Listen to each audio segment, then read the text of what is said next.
Good evening, good morning, good afternoon, wherever you are when you're watching this thing. My name is John Clauser. Welcome to my music corner of the world. This is the North and South Rock and Metal Connection.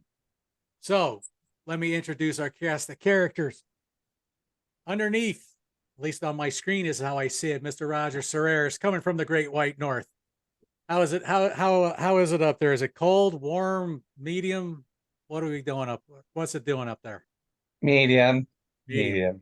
Okay. All right. To my caddy corner, we have the brothers Carson, Ben, and Jason, surviving after the Alabama win, the win, squeaking by win today. It was ugly, but I'll take it. That's right. W is a Okay. W.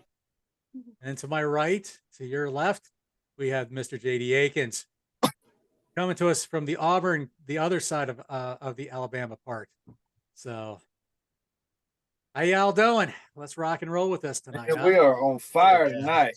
It's gonna be okay. So everybody decided they wanted to wear a hat. So even I decided to don a hat. So we got who all we got here. So I got Maiden. We got Roger with the Misfits. I can't really see what's that on yours, Ben. I can't tell. Oh, it's Alabama, University of Alabama. Okay, and Jason's looks like his is the same thing. Actually, mine's Anaheim Mighty Ducks. Oh, well, there you go. Okay.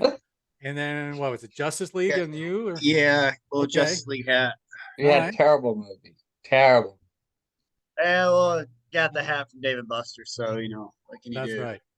All right, so we have come tonight.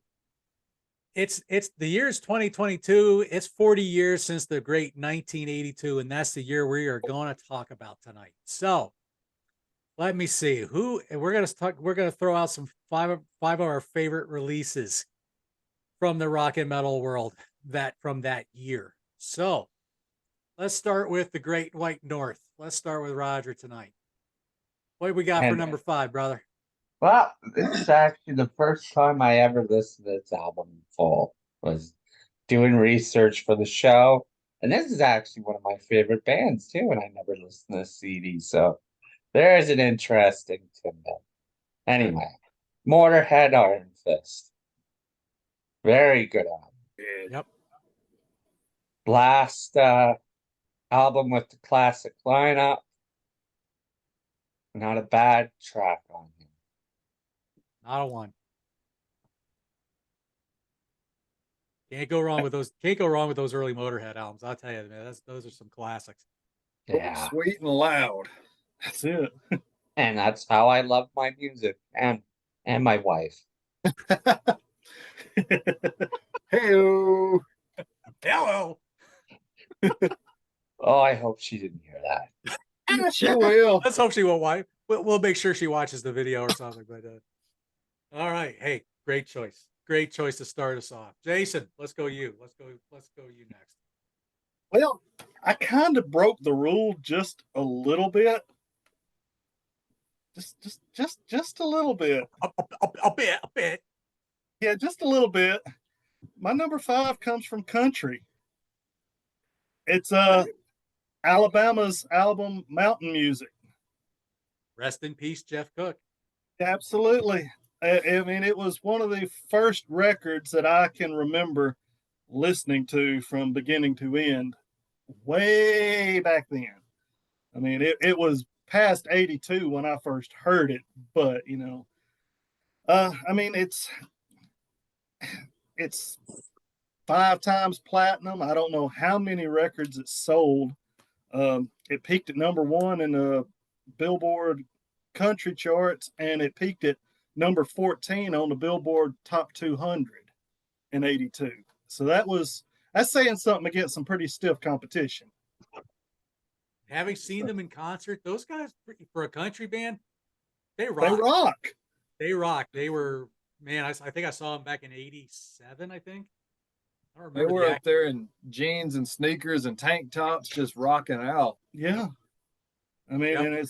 And it's a good, solid record. I mean, I haven't listened to it in way too many years, but in preparation for this, I saw it was from 82 and I listened to it again.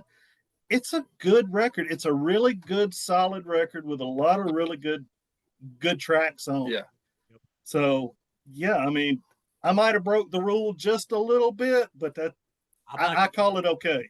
When it comes to country guitar players, people always talk about Vince Gill, Brad Paisley, and Keith Urban, but Jeff Cook, he's every bit as good as all of them.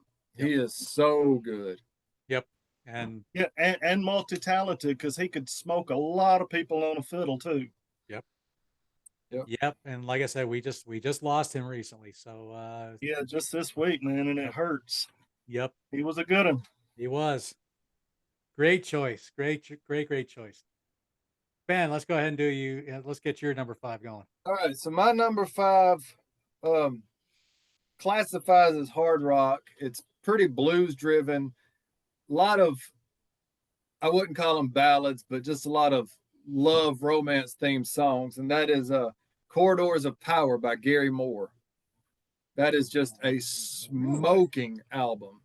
His playing, it's sort of in between when he went like sort of a fusion instrumental metal player in the mid 80s to this is right past him leaving Thin Lizzy and whatnot, before he established as a blues player as just a hard rock player. And this album he is so on fire the whole time. Is this kind of in that same time period when Over the Hills and Far Away? This is a few years before that. Okay. I think that was around 85, 86. But this was just before that. And he is, I mean, there's not a bad track on it. I listened to the whole thing, I think, twice. Don't Take Me for a Loser, the opening track, just smokes it, man. So, Gary Moore, Corridors of Power. Love that one. That's good. I love me some Gary Moore. I love Gary Moore too. I didn't even think about that one. Good choice. All right, JD, what we got? All right. Well, Your improv list. yeah, my improv list at this point. So I'll go with Blackout by Scorpions. That was one that was still before we made the acts that will be mentioned later. It was on there, but I'm like I said, having to kind of improv it as I go now. But yeah, I thought it was a pretty good solid album. I think at the time it was like the catchiest album that they put out. It's got more, I feel like more radio, like a more radio sound than what came before it. And that's good stuff. It's obviously got the big hit "No One Like You" on it, which me personally, I'm not the biggest fan of that song. But I can see why it was a hit. But I think the first 2 tracks, Blackout, the title track, and Can't Live Without You, were 2 of, I probably would say, probably the 2 best ones on the album to me. Yeah, and like I said, it's all right. Like I said, it was, it's got to. I felt like putting it in here somewhere, giving that one a shout out. So Scorpions deserve a shout out all the time. Yes, absolutely. That is a great album. That is a very good album. I've never taken the time to listen to much of the early Scorpions, like the Yuli John Roth stuff. Everybody says it's great, but it's a totally different band. So when Matthias Jabs joined in the band, that era was completely different. But yeah, Blackout, man, that was really kind of what broke them loose to the world. So, yeah, I was hoping somebody would mention that one. So okay, my first choice, I was wondering which one I was going to go with. I think the one I was going to give one, but I think we're going to wait till the middle because no one's going to pick that one, I have a feeling. So I'm going to pick a little Robert Plant here. Pictures at 11. This is the debut solo album that, and yes, I know there's still plastic on this. This is a rebought. I'm trying to complete the collection, but because I already had it. So yes, this is a rebought. I still have it sealed. But anyway, Pictures at 11. I love this album. To me, this could have been the last Zeppelin album. you know, Burning Down the One Side, great opening track. Pledge Pin, another great track. Let's see, Worse Than Detroit, Fat Lip, Mystery. I mean, there's a lot of Zeppelinisms in here. A couple tracks. You got Cozy Powell doing some drums on this. I think Phil Collins plays the rest of it. But I mean, this is just a really I love early Robert Plant solo material, and this one was one that I remembered in 1982 and listened to quite a lot. I love this album quite a bit. So that's gonna be my start off choice. Little Pictures at 11. Go wrong with Robert Plant. Nope. Nope. That's also the same year that they released Coda. And I probably listened to side 2 of Coda than I ever did the entire In Through the Outdoor album. But anyway, Roger, number 4. What we got? Here's a repeat already. I chose for number 4, Blackout by Scorpion. Okay. I am actual big fan of Scorpion, so I would just like to say that I used to love No One Like You, but that song is so overplayed. It belongs in a box with a couple other songs. Oh, like that I Rocky can Like think a of. Hurricane. Put that in the box too. Oh, I still love that song because that song's played at like every Canadian hockey game at least once. But I would like to just mention a couple of the deep tracks of the album. China White and Dynamite are really, really good songs. But John pretty much said everything I was going to say, how this was their first radio friendly CD, which is pretty much what they followed for the next, what?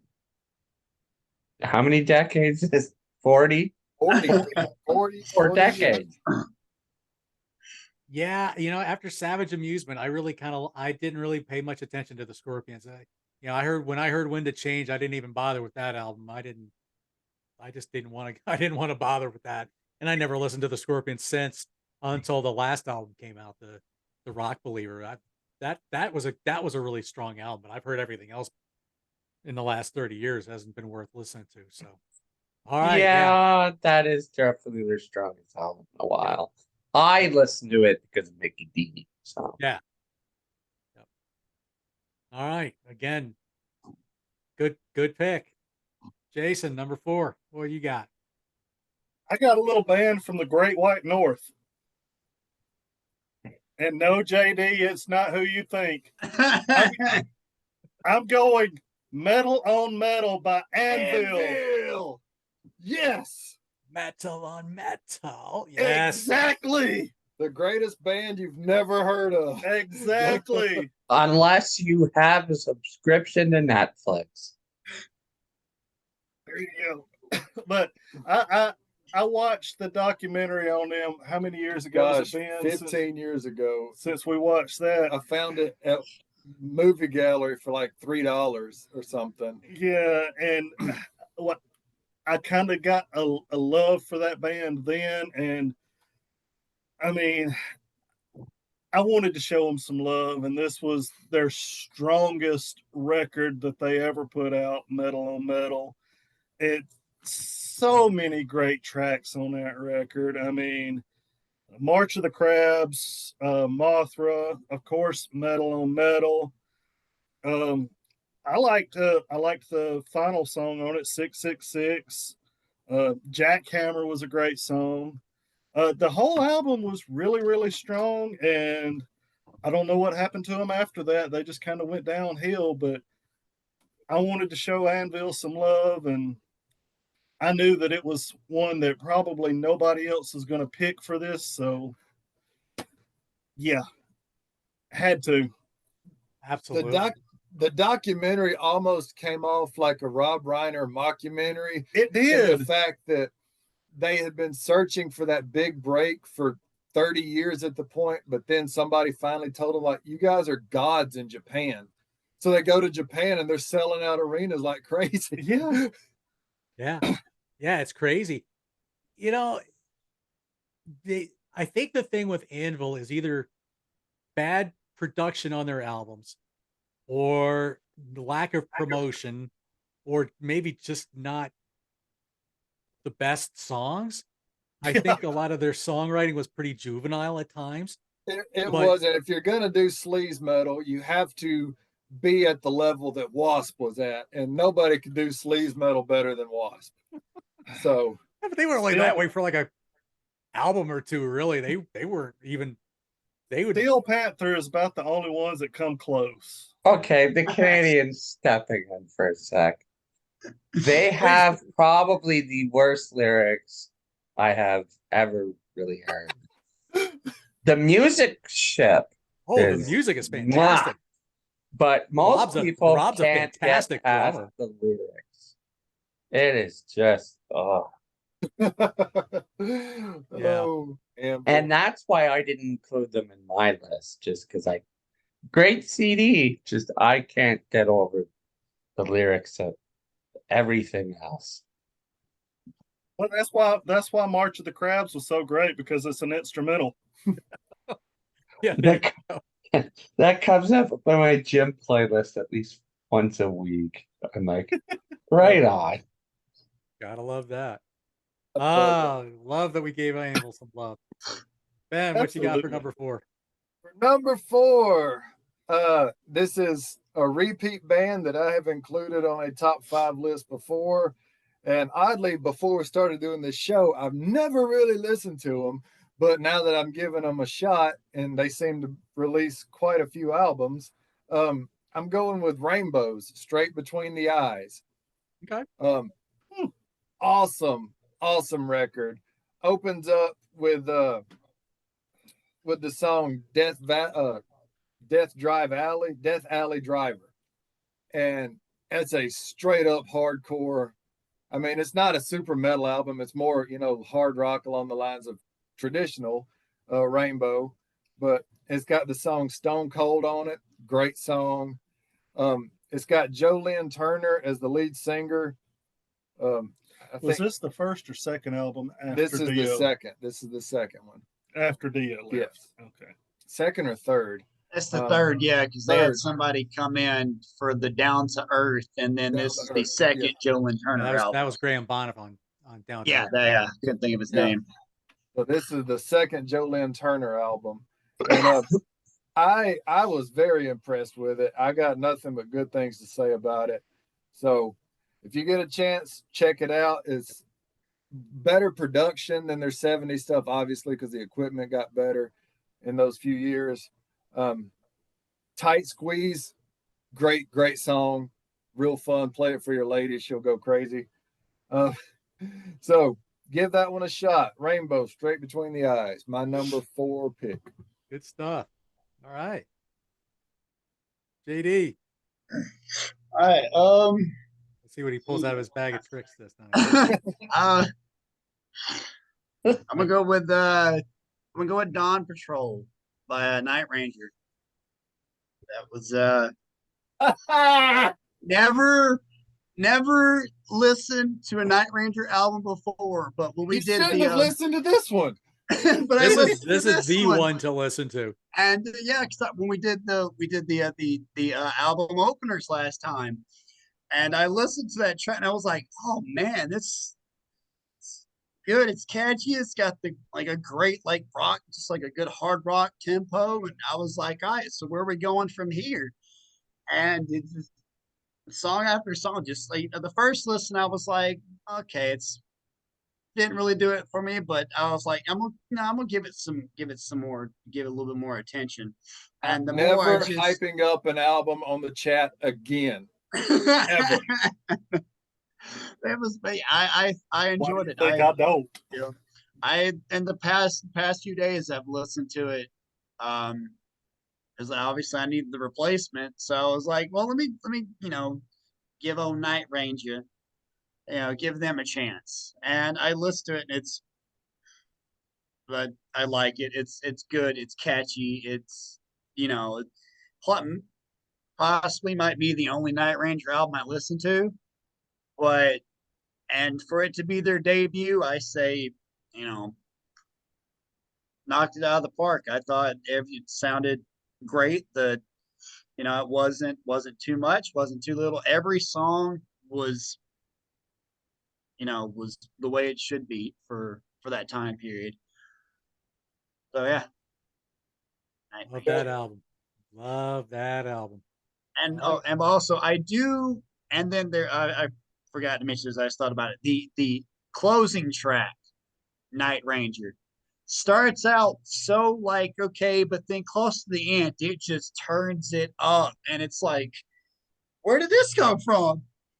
And it's like you get like this little like awesome just like rock just headbanging moment, and then it's over, but it's like it's completely out of nowhere, and it elevated the album to me just because of that little the opening track and the closing track are the two best, but everything else in between it is really good stuff. Yeah, I mean, this, gosh, I mean, I was listening to this a little earlier tonight, and boy, I'm gonna look for a copy of it now. yep. It's on the list of to own. It usually makes the rounds at our shops, Angels and Timeless, pretty regularly. Okay, JD, so you should be able to catch yeah, Cool. I hadn't been in a minute, but I'll go and check it out. Okay, so what you got, Metal Dad.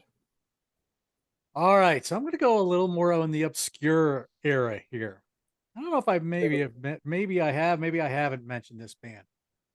Little band out of the Netherlands. This album came out in 1982. This was their third album. This one this band had a new singer. He only lasted with them for one album, unfortunately.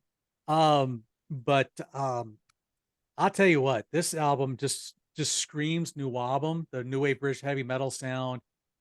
Maybe some UFO, maybe some early Priest.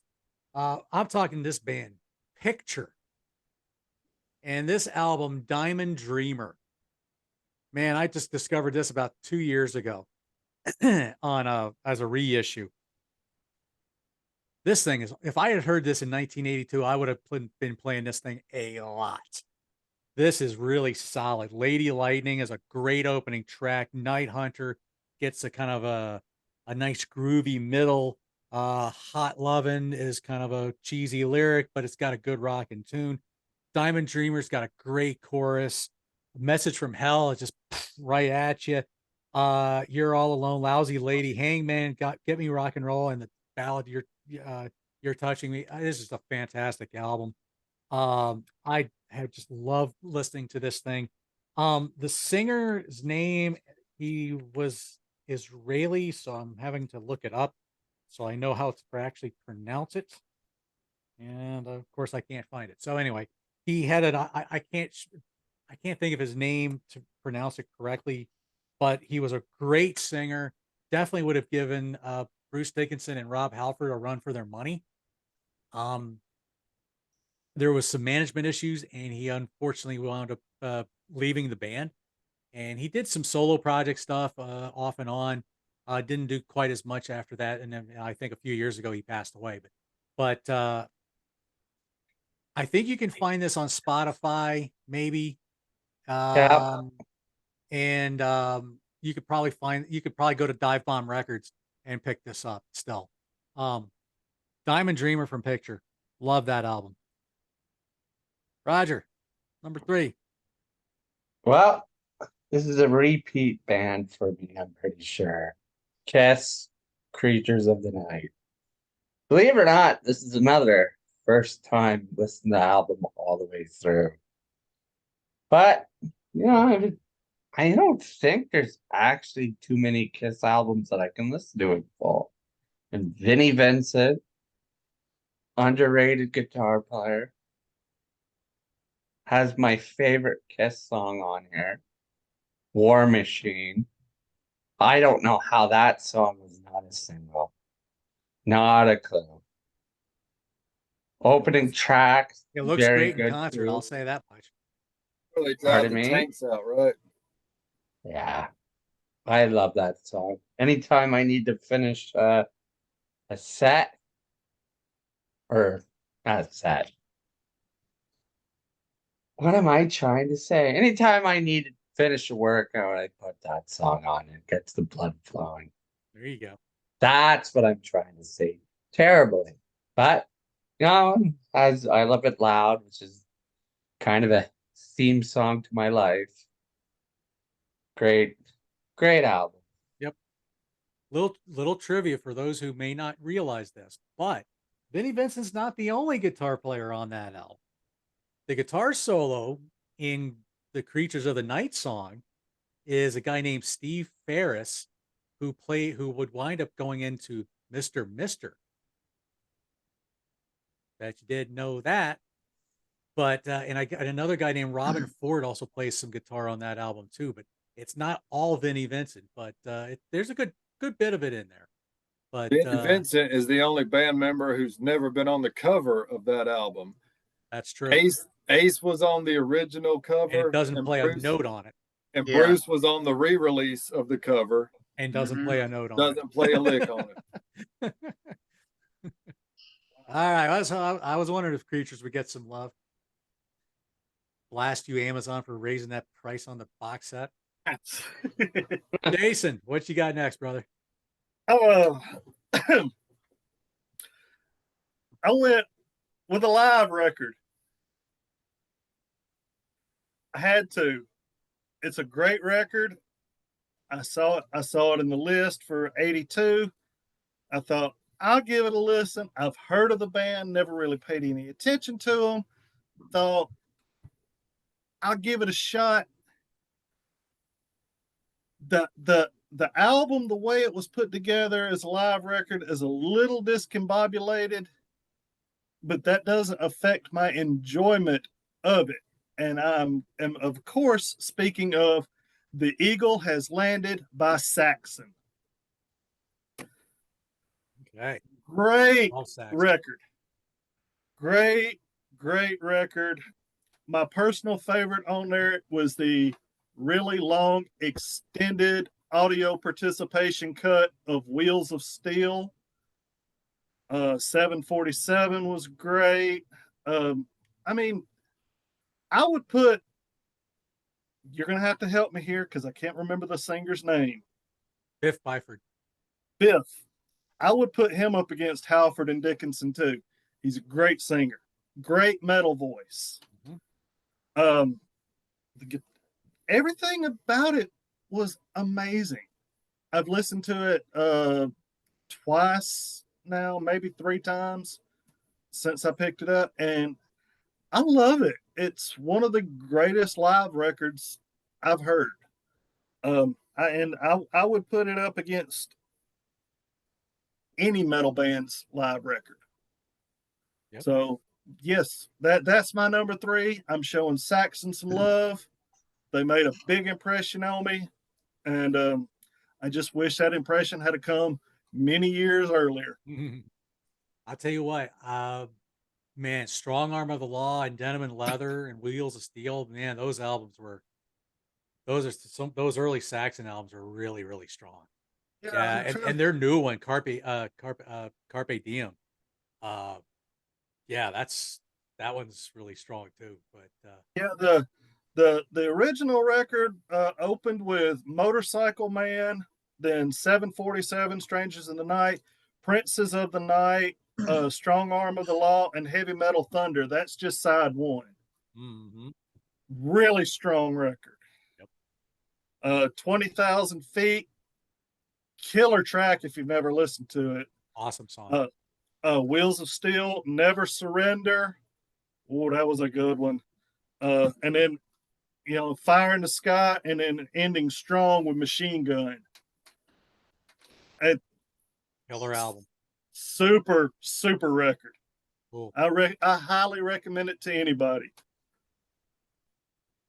Love Saxon. Love that Saxon stuff. Good stuff, Jason. Ben, what we got next? All right, so I'm going slightly obscure, little off the traditional track. Okay. This player from this album, he sort of a one-hit wonder in the act of releasing music and getting good airplay and all that. But he would later find his footing as a producer. He became a very, very good producer. Did some stuff for Bon Jovi. Actually wrote the riff of Blaze of Glory for John and Richie. Did a lot of recording for Celine Dion. Won a Grammy for a Celine Dion album in '96. And I'm talking about Aldo Nova. Life is just a fantasy. Can you That live this album fantasy life? blew me away for real. It was so good. His guitar playing was way ahead of its time. The dude knew his way around the fretboard like nobody else could. Fantasy was a great, such a catchy song. Hot Love, It's Too Late, Ball and Chain.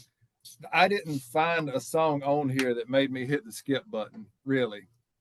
It was just that good. Fooling Yourself, Under the Gun, just great stuff. So if you want to show the guy some love, go on Apple Music. His first album is on there, Aldo Nova.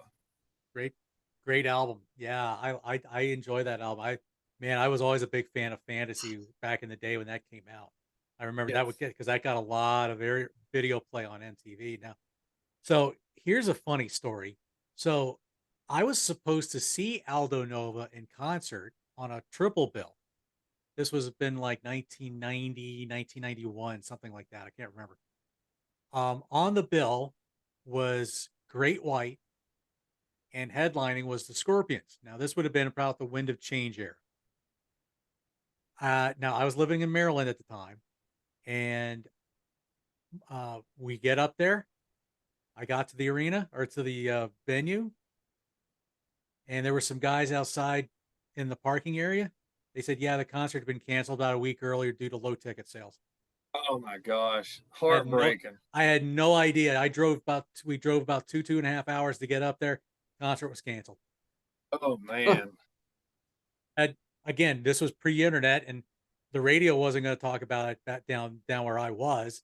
No. So we had no idea. Oh well. Speaking of 1990 and the Scorpions and all that, JD was talking about the Scorpions earlier, made me think of it. When they opened Roger Waters' The Wall concert in Berlin in 1990 with In the Flesh, that was actually the highlight of the whole show. You could have just stopped the VHS after that and been fine. Yeah. Scorpions rocked that one. I actually had that. I actually had that the VHS, and I actually even had the CD of all that. Nobody wanted to hear Bryan Adams sing Young Lust. Yeah, that was, or Cyndi Lauper singing "We Don't Need No Education," or Sinead O'Connor singing Mother. I mean, really? That was terrible. What? Thank God I've never heard this. We had on VHS. Or Van Morrison singing Gilmore's parts in Comfortably Numb. That, like opera style, like an old man narrating a book. It was terrible. I've never heard it. I remember you had it on VHS, but I never watched. Tim Curry played the judge in the trial. Yeah. I would just like to say I have no idea what you're talking about, but the Bryan Adams thing made me laugh. So Roger Waters performed The Wall in Germany, where in front of the Berlin Wall. Right, but I guess it was like right after it came down or something like that. Yeah. And it was like a big concert. There's like gobs of people there. And he did the entire Wall album, and he had like a big all-star cast of all kinds of different people playing different songs and whatever. And it was a big deal back then. It was a flop. It was a flop. Yeah, I mean, yeah. Really bad. Oh well. JD, what you got next? All right. Switching it up again because I'm trying to not go me personally, I'm trying to do repeats. So I'm gonna go with Black Tiger by YNT. Ooh, all right. You'll get some love from Tim's Vinyl Confessions for that one. I never knew that this band. I never knew of them. Never heard of them before. And then sometime earlier in the year, on on Sea of Tranquility, Pete did this big month series about albums that were turning 40 this year. And so obviously he went 82. So I'm a big advocate. I watched the channel. So I watched every video that, for that he did for the month. And that was one of the ones that he had mentioned. And I was like, okay, well, if he says this is some pretty good stuff, I've a lot of my music taste has changed due to due to listening to what he's recommended. Yeah, so I gave this thing a shot, and I was like, huh. I'm Very underrated band. Yeah, I never hear anybody talk about that I've heard of anybody talk about Y&T. Mm-hmm. And I don't see how come nobody talks about them. They're that, especially that album itself is so good. The guitar playing is great. It starts out like right off the bat with that 42-second instrumental, just guitar that just hits you out of nowhere, and it's like it just starts off, just boom, comes right on in, and then it does, and it then you go to Open Fire, which is such, those two just it gelled well into it with each other. Let's see, Hell or High Water is a really good track. It's got a good like little groove to it. I like the chorus for that one. Forever, track number 5, is the one that I really like, because if you pay close enough attention, that opening guitar bit from the instrumental at the beginning comes back. So it's I like that, where it's like, ooh, okay, I see what you're doing here. You're like, oh yeah, it's like you like this before, we'll give it to you again. And yeah, it's 9 tracks, 8 fully, and then you got the first one being the instrumental. But it's if nobody has heard this one, or who hasn't, I totally recommend it. It's really good for it. Like I said, I'd never heard of these guys before, but I don't know how many albums they have. I've not really looked like into them more, Quite a few. but I feel like I will, because if I really like that, so I'm hoping that I can find some. I feel like if they can do it once with a really good one, I feel like they could pump out some other good ones as well, or at least that's just how I'm feeling. But yeah, Black Tiger. Criminally underrated band. Criminally underrated. Yeah, great choice. I was glad to see somebody give them some love. So good stuff. I would JD. like to give an interesting tidbit. I swear, I'm hoping I remember this right, but Ozzy Osbourne was gushing about him on a Ozzy Talks episode a think so. while back. Maybe I don't know about that one, but that would, And that was the day I discovered what Y&T actually stood for. Yesterday and today. Yep. I was on a chat with somebody who actually saw them as Yesterday and Today, and they were opening for Peter Gabriel back in the 70s. So that was that had to have been an interesting show. Yeah. So good stuff. Well, I mean, I love that early Peter Gabriel stuff anyway, but okay. All right, so here's my number 3. I'm going with a little bit of a compilation. Now, this album in its first pressing had a lead off track by a band called Steeler. Now, who is Steeler, you may ask? Well, the singer was a guy named Ron Keel, who would eventually go on to form his own band called Keel, and I think he's also done some country stuff as well. That band would also bring in eventually a little known Swedish guitar player who nobody knew him at the time, but he was making but that may be his debut, and I'm talking about Yngwie Malmsteen would join this band. He wasn't on this particular track.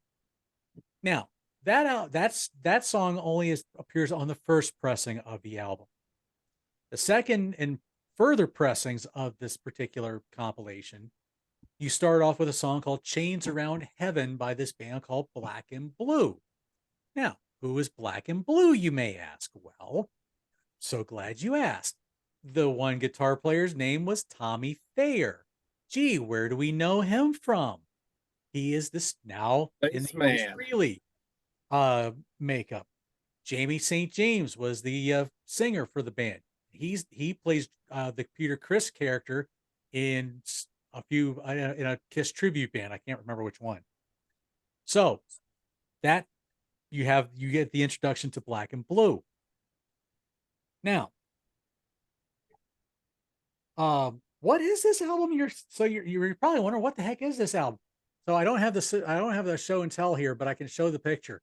Metal Massacre, the first ever release on Metal Blade Records. So who else is on this thing? So we go to a little song about S&M called "Live for the Whip" by a band called Bitch. One of the few times you'll actually hear me cuss on my channel. So this is her. This is her first album. That song actually appeared on an album called Damnation Alley. You have a band called Malice, and they would release a couple of albums in the mid '80s. They sounded very much like Judas Priest, and they kind of had that Euro metal sound. The singer James Neal had a great voice, great voice. Again, on the first and second pressings of this album, you have another little band out of LA called Rat with their song "Tell the World," which would be on the EP, which is a classic. If you've never heard that original 6-song EP, awesome. It's hard to find, but go check them out. It's a great album. You get an instrumental by a band called Avatar. You have another thrash legend band called Kirith Ungol. Roger, I'm sure you've heard of Kirith Ungol. Anyway, they have a singer his voice is a little unusual, but it's a very unique voice, and I kind of dig them. It's a good. I've always thought they were a good band. Demon Flight, who I don't know much about. They kind of just had a straight up sound. Pandemonium, band out of Alaska, kind of had maybe kind of a Def Leppard-y, Rat kind of doom kind of sound. They were really good. Another Malice song called "Kick You Down," and then to end this album is another little band out of the Bay Area. It's amazing that these guys went anywhere after you heard this. Yeah, Metallica Hit the Lights. Early version. This one still had an original guitar player. This one, the original pressing had I think like a twin lead thing going on. Second pressing and further had just Dave Mustaine on it. But anyway, this album was monumental in introducing some bands to the world, and I got to thank Brian Slagle for that. So Metal Massacre, great compilation, worth checking out. Very raw. These are a lot of this stuff is very almost like high quality demo kind of things for the most part, but everybody's got to start somewhere. And what a great album. This was a great album to find some very talented bands that would make it pretty big after that. So with that said, go ahead, Roger, what you got? I thought the Hit the Lights was the demo, the one that was on the Leather EP. The No Life to Leather. I think the one that's on the second pressing and further, I believe that's the one that you see on No Life to Leather. I can double and this check is why that. we call you Metal Dad. I can double. Absolutely. Oh yeah. I will double check that while you give us your number 2. Well, my number 2 is a band I love, and I say that a lot. I don't know why. Anyway, it's Accept, Relentless and Wild. I first would like to say something that I've said. Seems like there's a theme of me enjoying bands with underrated guitar players. Wolf Hoffman. Yes. He can rip. I don't know how he isn't in the conversation of best guitarists. Their first album missed my 1979 top 5 by that much. That's how good it was. Mhm. This is Russ- when they started getting a little faster, though, which is my type of. Yeah, their Yep. first album was really like the Iron Maiden gallop. Yeah, Which but interesting that you say that, Ben, because I actually saw them open for Iron Maiden when I was 15. They were touring Metal Heart, and I'll tell you what, that was awesome. That was awesome to see that. See that album. Sorry, go ahead. Go ahead, Roger. I'll let you oh, finish. I was just gonna say, Fastest Shark is considered like what? One of the first speed metal songs that isn't named Motorhead. Pretty much was a landmark fast speed thrash album, which inspired many others. Yep. That's pretty much all I want to say on that. What's Princess of the Dawn? That's a great closer too. There was something the one solo. I cannot remember the track, but I was like, holy shit. And I just swore on John's channel. If you want to hear more swearing, go to my Twitch channel. I really can't. I can't remember. There was a solo, like all the solos on here. Just there, you can't say enough good things about Wolf, which now is the only original member of the band. Yeah. Yeah. But yeah, that's it. Love that. Love that stuff. Good choice, Roger. Jason, what you got next? A little small group out of England called Asia with their debut record. Just self-titled Asia. We got the heat of the moment. Soul Survivor. Mhm. Only Time Can Tell, I believe. Beautiful track. Yep. One Step Closer, Time Again. That's just side one. And then side two, Wildest Dreams, Without You, Cutting It Fine, Here Comes the Feeling. All nine were really great tracks.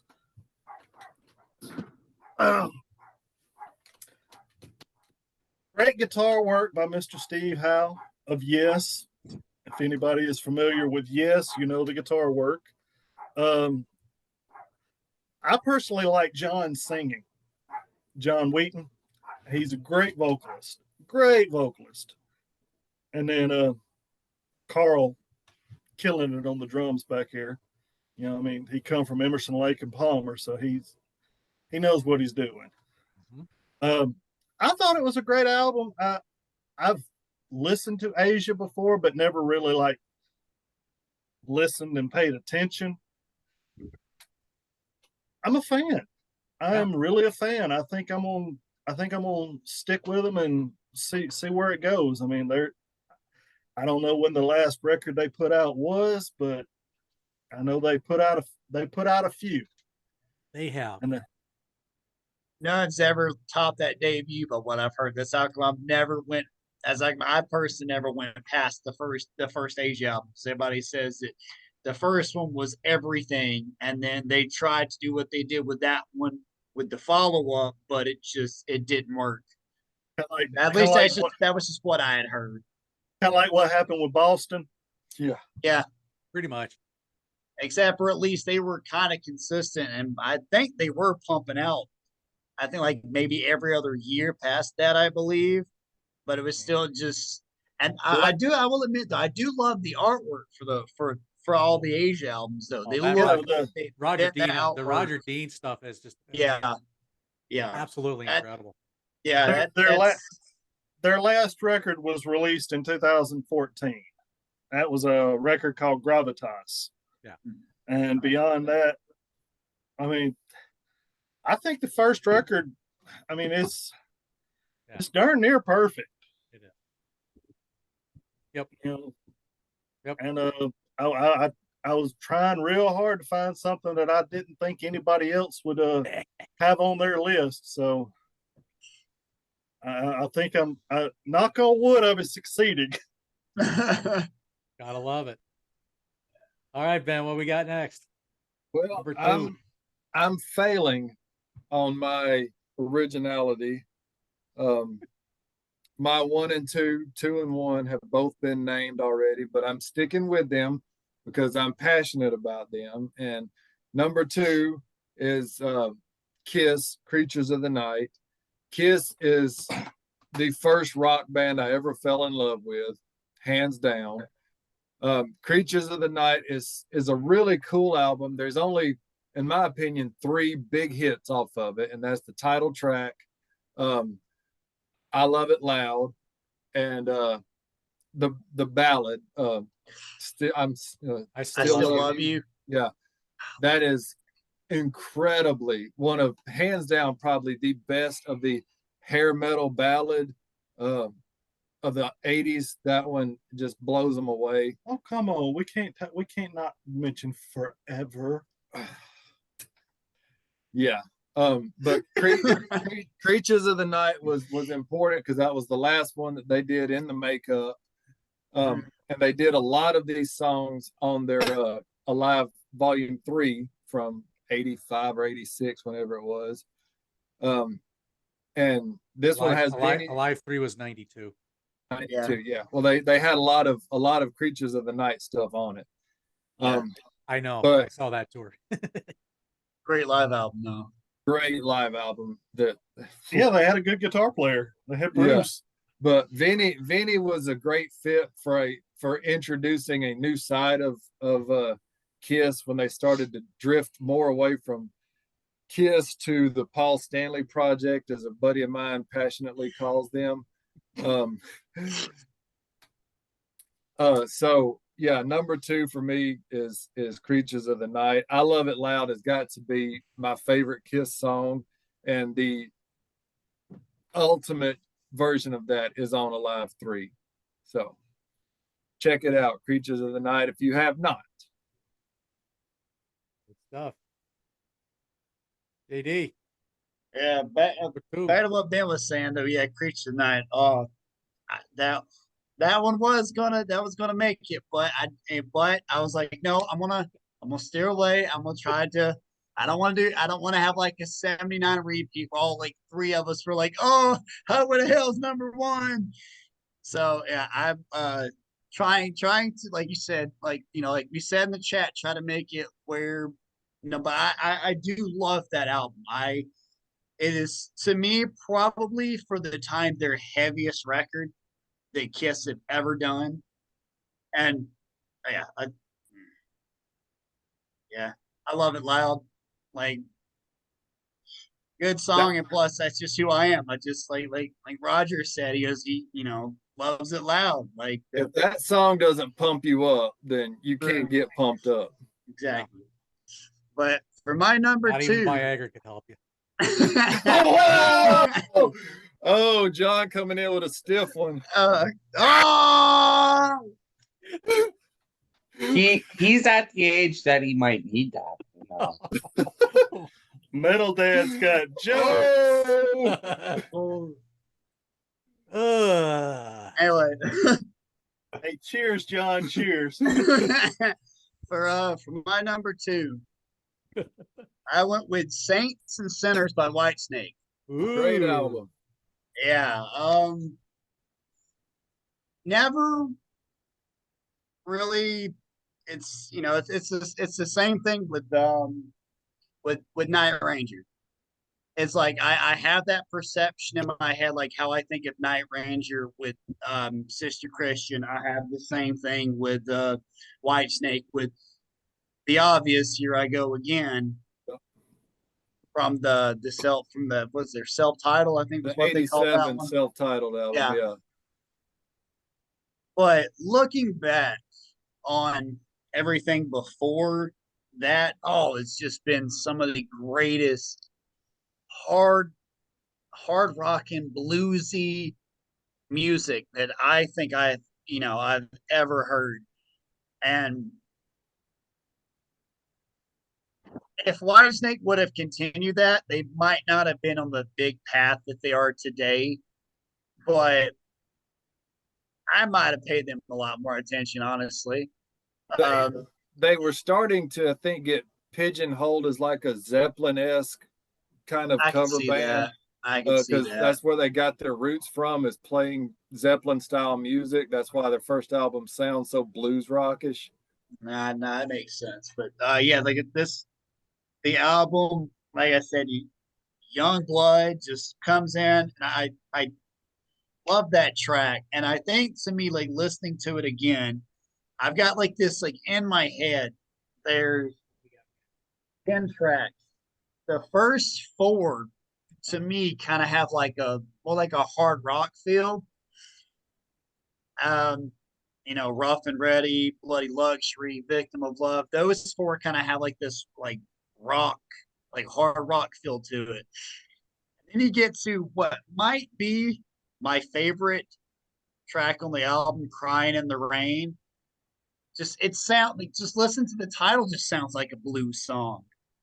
And David Coverdale just like you feel I don't know what he's crying about.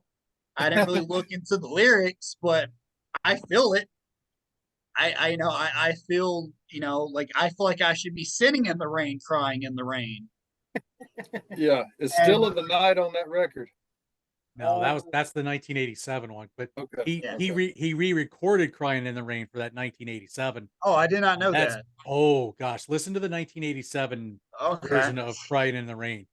Oh And my gosh. my hot take though, I think that the Here I Go Again version on this to me is way better. Way better than the commercial 87 version. That is a very hot take.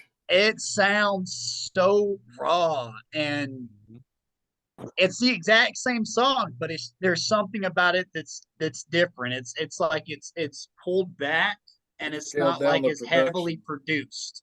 It's not, and there is one set of lyrics that are changed. Instead of it being like a drifter I was born, it's like a hobo. Yeah.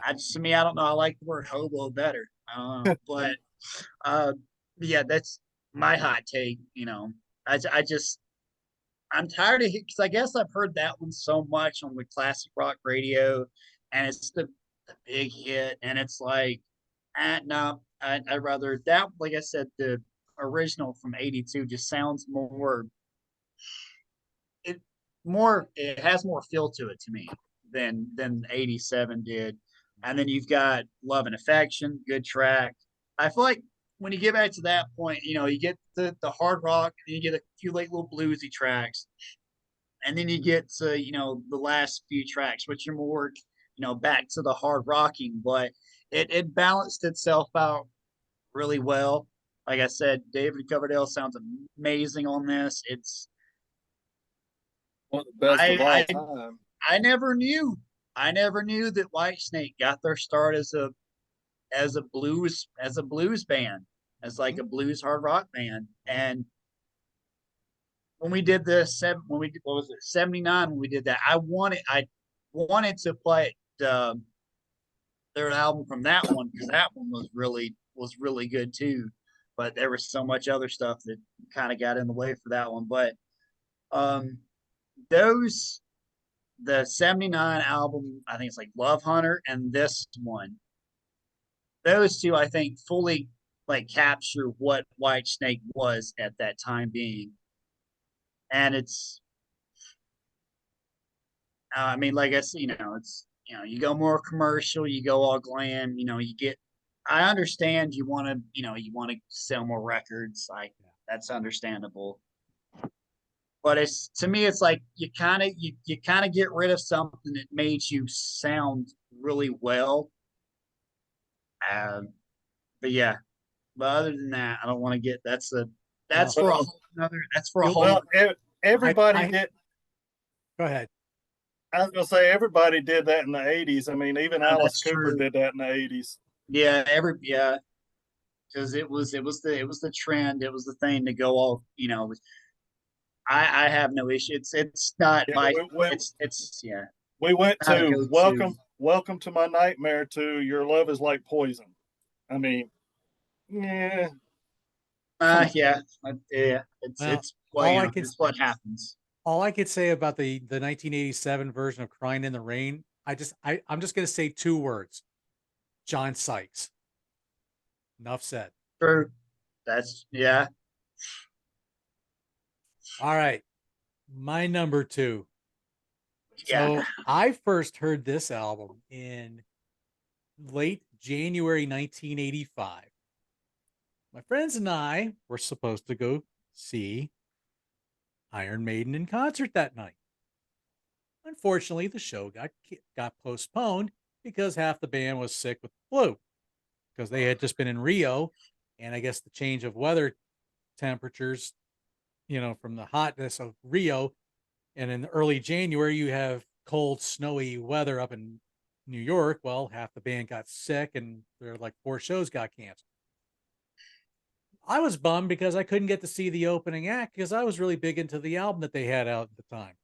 So my buddies and I, Mike and Dave, which I wish I could get on this show to do something here like this one time, but neither of them are. Yeah, I don't think either of them have a way of doing Zoom. But anyway, neither here nor there. So we decided we hadn't ever heard these other two albums by this particular band that was opening up for Iron Maiden that night, or that was supposed to open up for Maiden. But we were big into this one particular album that they had. So my one buddy, Mike, he gets the debut, which was the one that came out in 82. My friend Dave got the second album. And then, of course, that was the night I got the Wasp album. So what was that band you ask? Twisted Twisted Sister. Sister. Under the Blade. Still got the cassette. This thing is a monster. You are bludgeoned with What You Don't Know Sure Can't Hurt You. Bad Boys of Rock and Roll is a little more on the lighter end, but it still gets you. Run for Your Life, another just strong track. Sin After Sin just bludgeons you. Shoot 'em down, bludgeons you. Destroyer destroys you. Under the Blade. They thought the Washington Wives thought that was something about sadomasochism. Here it was just about a fierce surgery. Tear It Loose, another great rip roaring track. Day of the Rocker, slow blues. This album, this kicked my butt when I heard it. And I'm like, I did not know Twisted Sister was that good because I was listening to Stay Hungry all the time. Stay Hungry is nothing compared to Under the Blade and You Can't Stop Rock and Roll. So Pete Way, or not Pete Way, Eddie Clark produced and actually plays a solo on Tear It Loose. He guest solos on that. Fast Eddie? Fast Eddie. Fast Cool. Eddie was on this one. Yes. So this is a killer. And to find this original mix is the best way to listen to it. I don't like how they reissued it and they mixed it different, and it just doesn't sound as raw and as nasty and grimy and dirty. For some reason, this original Secret Records version is the best way to listen to it. So I love Dee Snider. yes. And Great singer. he's without a doubt one of the most intelligent men in rock and roll and heavy metal.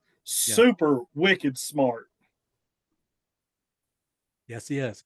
I still remember the videos of him fighting against the government. They're like Yes. in shock because somebody was that intelligent, that was into Satanism and all that crazy stuff.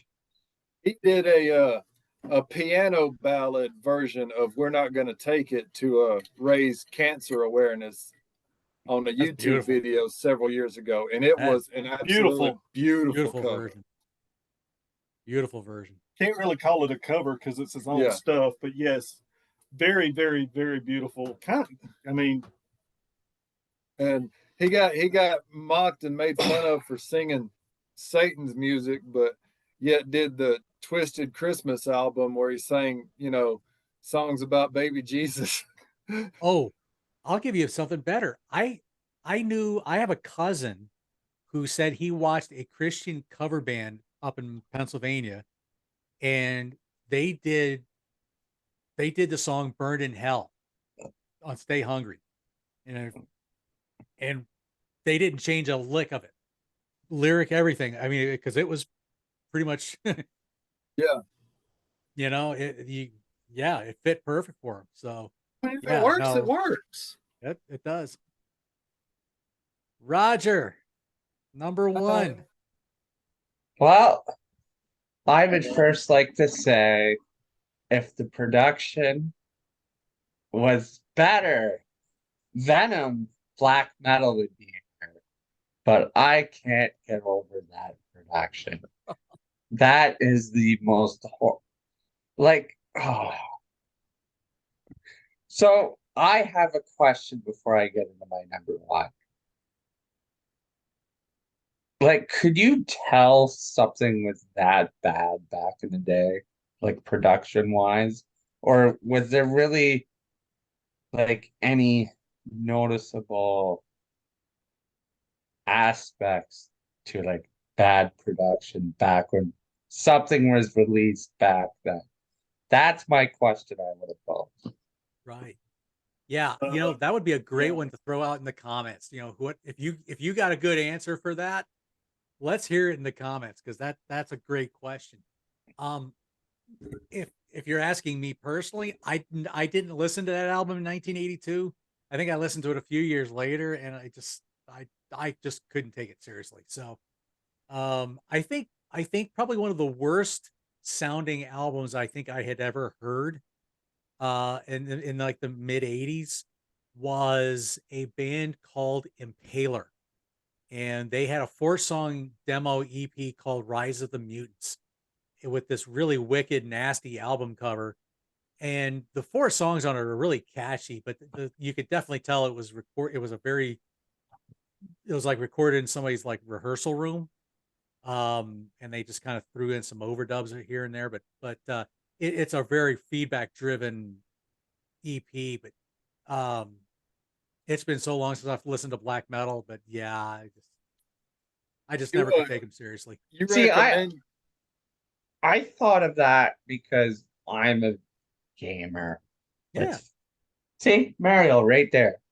Now, when that came out, the graphics were amazing. But if you play it today, you're like, oh my God, how did I play this back in the day? Yeah. Does not stand the test of time. That's why I thought of that question.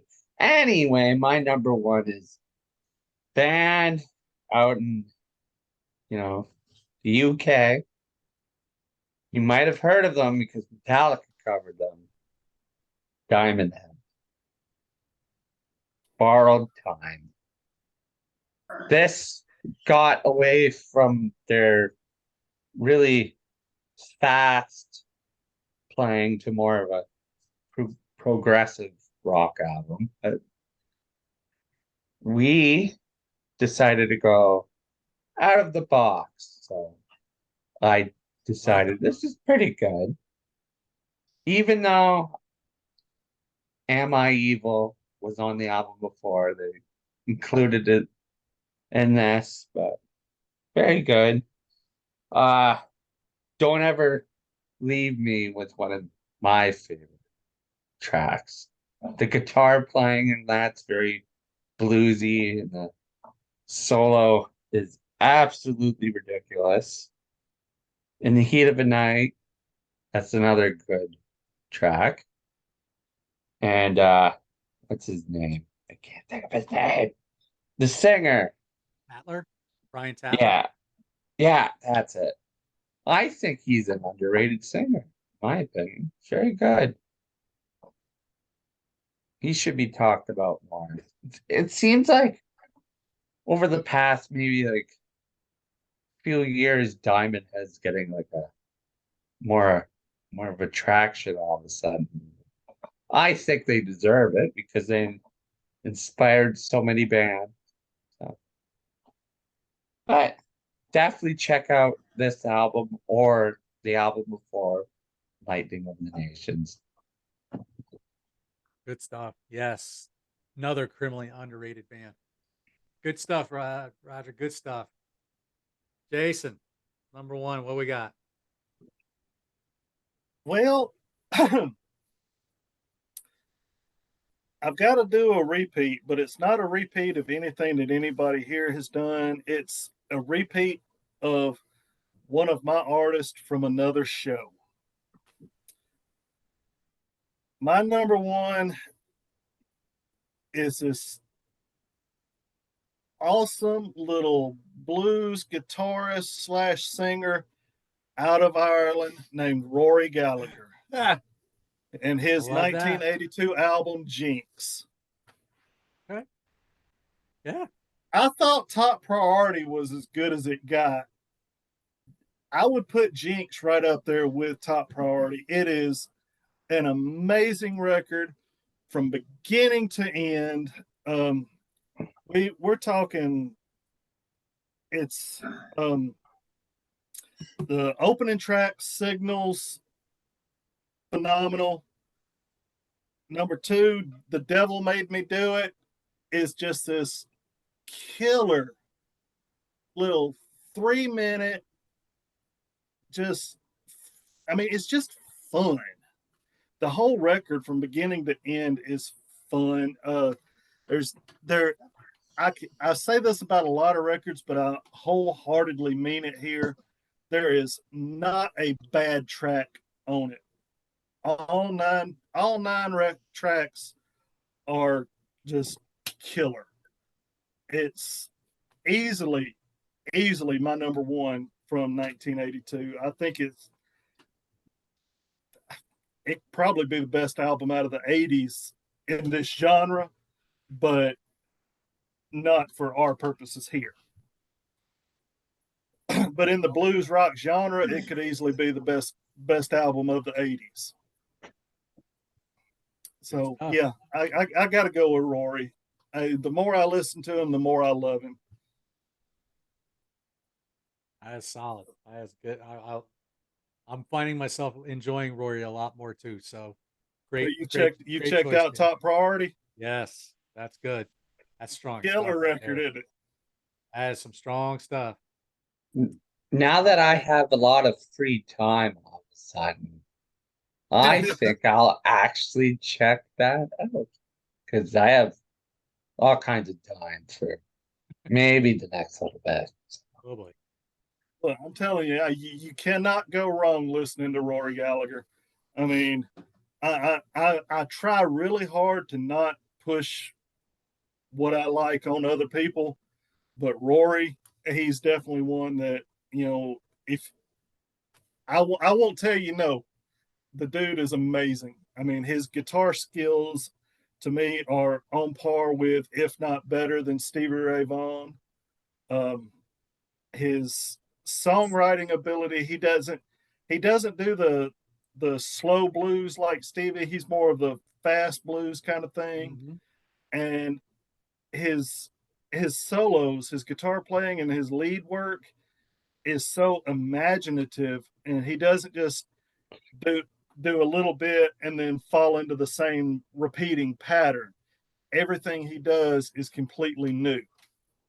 I mean, if you've got like a 2-minute guitar solo, it's not going to be 45 seconds of this and then just a repeating pattern. It's going to be the whole 2 minutes is going to be very imaginative, very new, modern sounding, very, very fresh. He's a really, really, really good guitar player.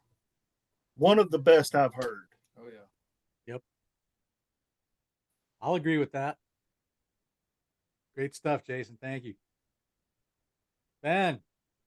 All right. So to go off of his what he just said about guitar players, if you're in the 80s, just spanning the decade of the 80s, we got, Eddie Van Halen, Randy Rhoads, Jakey Lee, Zach Wilde, Slash, Mick Mars, Steve Clark, Phil Collin, CC DeVille. C.C. DeVille, Hetfield, Hammett, Mustaine, a plethora of amazingly iconic guitar players.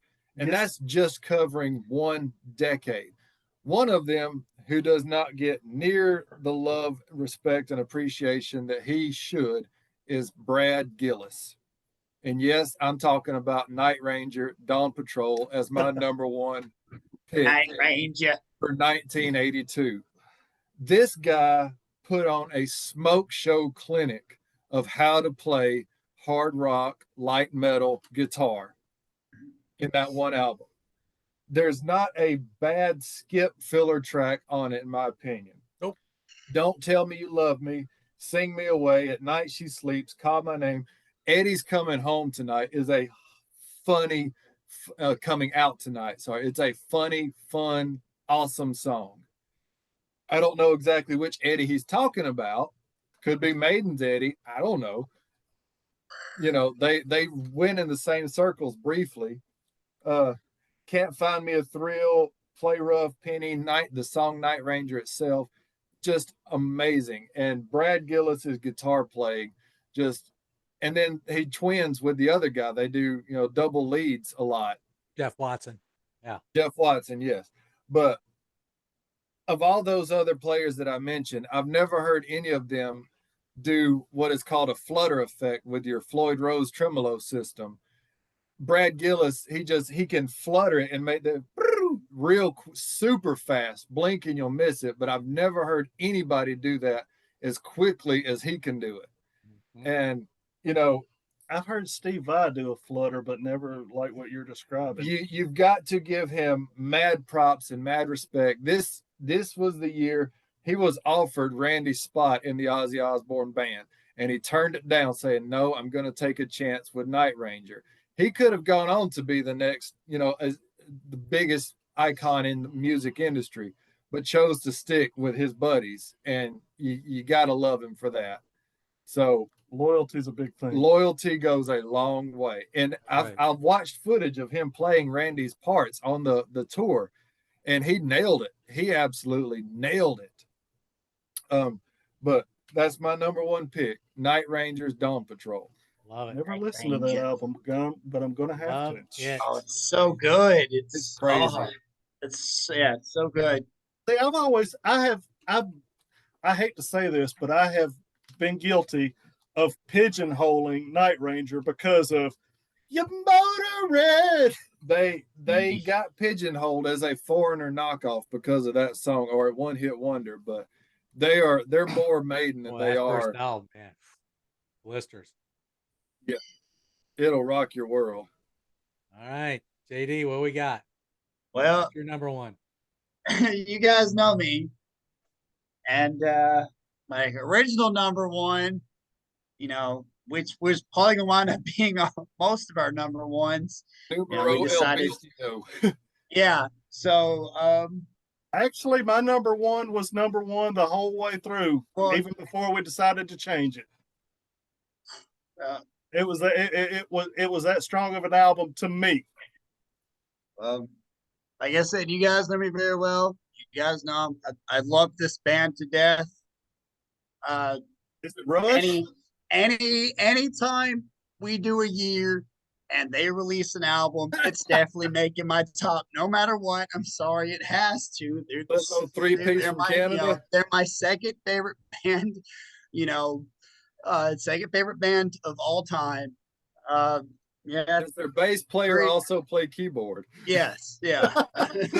Yeah, three little dudes from some place called Canada. Were they on a show called Trailer Park Boys? I don't know. I never saw Trailer Park Boys. Oh Did- yeah, you're did- American. It's a Canadian show. They were on it. I mean, I've heard of it. Did Cartman, Stan, and Kyle do a cover of one of their songs? They did. They did. Ra- Yeah, it's random, Rush. random fact: Alex actually gets kidnapped in the episode of Trailer Park. I might check Really? that out just to see that. Oh yeah, it's hilarious. But I mean, yeah, it's Signals by Rush. Like, love Rush to death. So like I said, anytime, you know, you guys took Maiden Priest away from me, so I had to. We'll So talk about I that. was like, you're not taking Rush away. All right. But yeah, I don't really understand the album artwork. That's my one. I will say my one issue with the album is I don't get it. But Is there a song that deals with the fire department or a fire no, or no, it's I and in the back. I mean, the back artwork to me, I guess it. I mean, it's just a blueprint. nothing that Rush has ever done makes any sense to me? So I feel you on Well, that one. we'll But ask the guys at Rush fans on that one. yeah, but yeah, I Uh, love that album to death. Um I've lost my train of thought there. I had it and then the train went off the track. It happened to me a Like I said, couple times. would it crack? Like if I were to break down like Rush, like throughout, would it be top five Rush album to me? Probably not. But you mentioned this year, my brain instantly now will, minus the other two obvious choices, my brain goes to this album. And I is it it's less rock, more keyboard synthesizer, but that was where the band was going. I have no problem with it. There are spots where Alex, you can hear him play and he still sound. I mean, it's Alex Lifeson. I mean, the guy is to me one of the greatest guitar players in history. And but I love the songs. They're good, catchy songs. You get the opening track Subdivisions, which I adore that song. It's great. The Analog Kid to me is fast pacing. It moves. It's got probably one of my favorite Alex riffs. It has this just feel to it that it pumps you up. And you get Chemistry, which is it's all talking all about chemistry. Like I said, I've never really looked too well into like the meaning of songs by Rush. I just listen to it and just take it in and just love it. Um, Digital Man, I absolutely like that track too. I think that one's got a really kind of a futuristic kind of sound to it, to at least to these ears.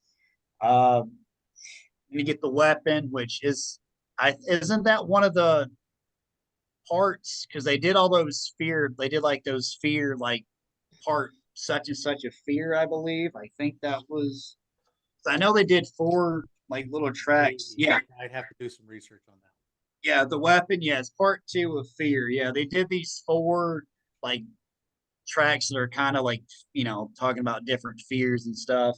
It's a good track. New World Man, excellent. I like that one. Losing It to me is the one track on there that is kind of unlike any other Rush song ever. It doesn't feel. It's got a violin. It's got like they actually brought in a guy to play violins on it, and the lyrics are just. It's one of the ones that actually that you really listen to. I um I believe it's about a dancer who is lost she's losing it. She can't dance anymore. I don't know what it is she's losing, but she's losing that feeling and everything. Mhm. And it feels to me, it's like, even though we look back on it, back then it wasn't the case, but you look back on it and think about Neil, like how he was the last few years with the band, how he was losing it. He couldn't play as well as he could, but he still did. And it's crazy to think that song right there is like kind of like foreshadowing what would come for Neil later on. And I think putting those two ties together elevates that song a bit. It's a very, very dramatic sounding song. And it it still has the Rush feel, but at the same time it does. It's very toned back and it's very light. And I think that song, not a whole, I don't think a whole lot of people really talk too much about that particular song. I really, and then you end it off with Countdown, which goes, you know, you got all these like rockets going off into space in the background. You got this countdown, from 10 to 0 and all that. Um, like I said, I hadn't really looked too well into the meaning of these songs, but it's Rush. So there's some songs that have meaning, and then there's others. They're just like, all right, guys, we're probably stoned, and we're Rush. We can do something. We got Neil. What do you got for us today? And he's like, oh, I got this song, which is all about countdowns. Okay, we'll do it. Like I think to me that's what I thoroughly love about Rush is they have songs that do have meaning, but then they have just the songs that are just there just to be like just to show we're not, we are a thinking man's band, but we also do have those songs where it's like we want to show you a playful kind of like we take it serious, but at the same time we don't take it serious. And I think that's why I love Rush so much is because of that. But yeah, like I said, is it a top 5 Rush album to me? No, but it's a top for this year. Good Yeah. stuff. No, enough of my No, Rush love. no, that's good. That's good. You might get invited to be on Rush Fans with that one. That's good stuff. Metal Dad, what won 1982? Okay.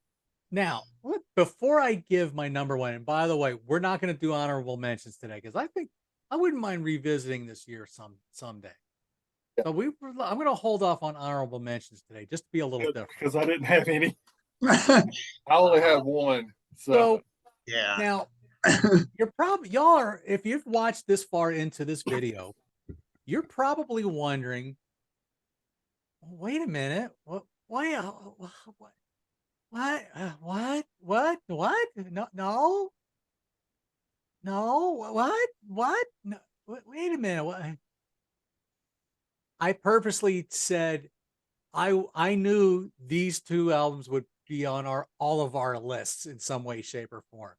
So I wanted to get us to think a little outside the box and think a little bit more than just these two, because we all could talk Iron Maiden and Judas Priest all day long. So I really wanted us to say, yes, we both love, all of us love these albums. No brainer. Number of the Beast was going to be my number 2, without a doubt. I would like to say Electric Eye was a little before the time. Oh, That song's intelligent now. That's like perfect. yes. Especially with what's going on. But anyway, sorry. So that's why we didn't include them. So y'all don't worry. We love these albums and they would probably be at the top of our list. But we thought let's give some other bands some different love. So my number one is going to feature a band that I actually just saw in concert recently, and I want to give this band, can't really see it, Temple of Blood. I want to give those guys a little bit of a shout out. These guys are from North Alabama. And these guys are maybe a few years younger than me, and these guys were rocking out some really good thrash style songs. And they have 2 albums that you can find somehow. Great albums. But anyway, so the band that I got to see did this album in its entirety. And the album, when you listen to the studio versions, kind of rough. Some of the production's not all that great, but boy, when you get to hear this thing live, it just catapulted it big time. I'm talking Wiped Out from Raven. This was wow. The first track is Faster Than the Speed of Light. my goodness, when they played this thing live, I think they were faster than the speed of light. They blasted through that song. It was fantastic. Bring the Hammer Down, great new album style track, great sing along chorus. Firepower, another great track. Read all about it. It was, whether or not we should take the news seriously. To the limit, to the top, as they put it. Kind of their epic. Battle Zone, another great track. Side 2 opens up with one of my favorite Raven songs called Live at the Inferno. Awesome track. I was so happy to hear that song live and watch it live. Star War, UXB 2021, Hold Back the Fire, and Chainsaw round out this album. This is a fantastic album. This was their second album. A couple nights later, they were opening up for Metallica at the Johnny Z and Marsha Z memorial show. And they did like a short 7-song set. Because, of course, Raven and Metallica did the Kill 'Em All for One tour in 1983, where Metallica was the opening act for Raven at that time. So Metallica decides to, pay back, and they let them open up that show. And man, I'll tell you what, those guys sound amazing. They were absolutely killer live. If you ever get a chance to go see them, please do. You won't regret it. And they were awesome guys to talk to after the show. I was very blessed to actually get a chance to talk to them for each of them a little bit after the show. So that is my number one for this particular show. So what else have you guys got for 1982? Tell me about them in the comments. Like, share, and subscribe. The button. You Hit know the the bell. drill with all this. That's right. Hit that bell. Subscribe to the channel if you want. If you like these guys, and I know I do because I love these guys. I want to keep doing shows with these guys. So show me some love, and show them some love, and we'll keep bringing some content for you. So with that said, for JD Akins, for the brothers Carson, Jason, and Ben, for Roger Serreras from the Great White North, this is the Metal Dad, John Clauser, from my music corner of the world. I hope you all have a great night, and go rock out to some stuff from 1982.